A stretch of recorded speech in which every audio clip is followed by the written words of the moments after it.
Depuis le 1er janvier, les logements classés G sont interdits à la location.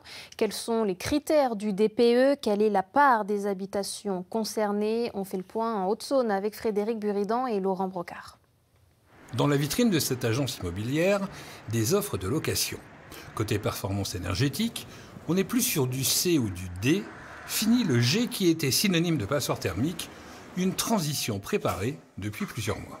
Ça représente environ 1 500 000 biens en France. Alors je dirais qu'en Haute-Saône, on n'est pas énormément impacté. Nous, depuis 3 ans, on a travaillé avec nos bailleurs pour les inciter à faire des travaux pour ne pas se retrouver le jour J avec leurs biens qui ne peuvent plus être loués. Moins de 6% du parc immobilier en France est concerné par cette mesure, qui entre dans le cadre de la loi Climat et Résilience de 2021. Alors pour mieux se rendre compte, un classement G correspond à une facture de plus de 2 250 € de chauffage pour une maison de 100 mètres carrés. Jérôme Payet réalise des diagnostics de performance énergétique. C'est obligatoire pour la vente ou la location d'un logement en France. Avec ces nouvelles normes, son métier a évolué. Exemple avec l'audit énergétique.